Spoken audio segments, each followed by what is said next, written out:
On today's episode, we get to talk about Oprah Winfrey, the weather girl and now female pioneer. Coming up.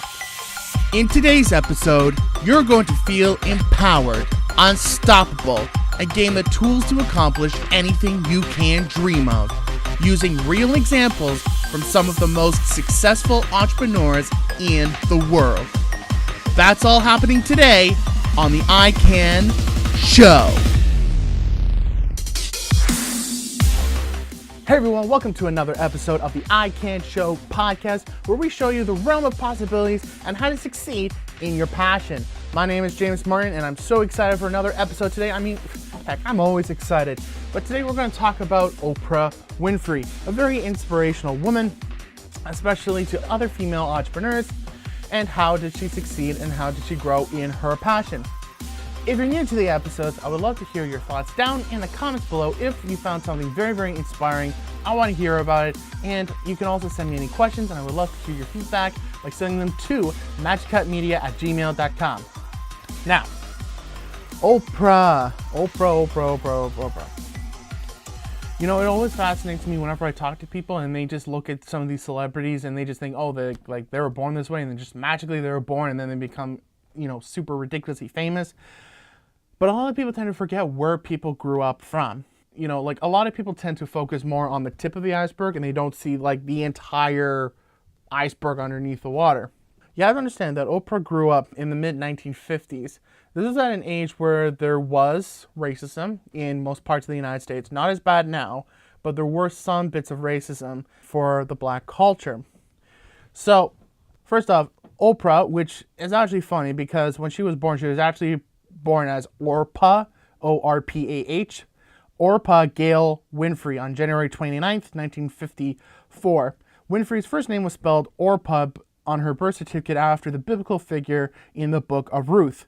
But people mispronounced it on a regular basis and just kept pronouncing it as Oprah. And so it stuck and she just kept calling herself Oprah. She was born in Mississippi to an unmarried teenage mother. She later said that her conception was due to a single sexual encounter and the couple broke up not long afterwards. After Winfrey's birth, her mother traveled north and Winfrey would spend the next 6 years living in poverty with her maternal grandmother, Hattie Mae Lee, born April 15, 1900, and would die in 1963. They were so poor that Winfrey often wore dresses made out of potato sacks, for which the local children made fun of her. Her grandmother taught her to read before the age of 3 and took her to the local church where she was nicknamed the Preacher for her ability to recite Bible verses. By age 9, she was raped by her cousin. At 13, was suffering that she described as the years of abuse. Winfrey ran away from home. When she was 14, she became pregnant with her son and was born prematurely, and he died shortly after birth. She began to steal money from her mother in an effort to keep up with her free spending peers, to lie to and argue with her mother and go out with older boys. Her frustrated mother once again sent her to live with Vernon in Nashville, Tennessee, although this time she did not take her back. Vernon was strict but encouraging and made her education a priority. Winfrey became an honor student and was voted most popular girl. She won a contest which secured her a full scholarship to the Tennessee State University, a historically black institution where she studied communication. So where do you go from there? Well, at age 17, Winfrey won the Miss Black Tennessee beauty pageant. She also attracted the attention of a local black radio station, WVOL, which hired her to do a news part-time. She worked there during her senior year of high school and again while in her first 2 years of college.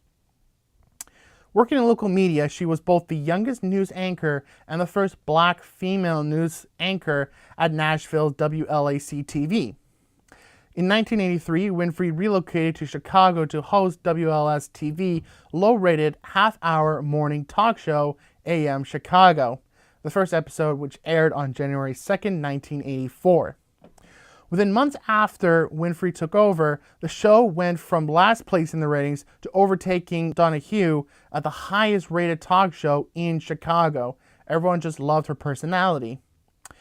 It was renamed The Oprah Winfrey Show, expanded to a full-hour broadcast nationally beginning September 8th, 1986. Winfrey's syndicate show brought in double Donahue's national audience, displacing Donahue as the #1 daytime talk show in America. Their much publicized contest was the subject of enormous scrutiny. Now here's something kind of interesting. I remember doing some research on Oprah, and I remember this thing came up where it wasn't like she was doing the news and then she went up through the ranks to get her own talk show. What actually happened, according to Oprah, was they were trying to get rid of her. They didn't want her to be on the news. And so they thought that by giving her this other thing, they were basically going to get rid of her. But as a matter of fact, when she went on that talk show, it became enormously popular. A lot of people just liked her because she was always realistic. She was always herself. Sometimes she would bumble and make mistakes. You know, a lot of people liked the fact that she had emotions and feelings towards other people. That's why she wasn't great on the news, because she would actually cry when someone was in a bad situation. When you're supposed to keep it all together and whatnot, she would get very emotional and really want to just help people.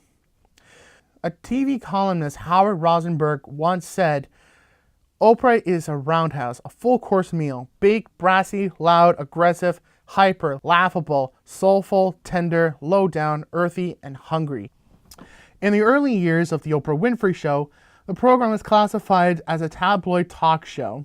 In the mid-1990s, Winfrey adopted a less tabloid-oriented format, hosting shows on a broader topics such as heart disease, spirituality, and meditation, interviewing celebrities on social issues that they were directly involved with, such as cancer or charity work or substance abuse, and hosting televised giveaways, including shows where every audience member received a new car donated by General Motors. You know, this is where we get the meme about, you get a car, the whole audience gets a car. That's kind of where it comes from. Some people would even win a trip to Australia, donated by Australian tourism bodies. The series finale of The Oprah Winfrey Show aired on May 25th, 2011. Oprah has stated that she's wanted to become an actress, but everyone told her not to do it. It wasn't a great job, people weren't getting paid as much, but it was a dream. One day she got discovered from her TV program and actually got casted. There was this project being made by Quincy Jones and Steven Spielberg called The Color Purple. This was a book that Oprah was a huge fan of, and it was her dying dream to be involved in The Color Purple as an actress. Well, one day Quincy and Steven casted her in the movie, and it was one of the happiest days of her life. So what's kind of fascinating me about Oprah already is the fact that, you know, she's always been herself. She's never had to be fake. She's never had to put on a facade.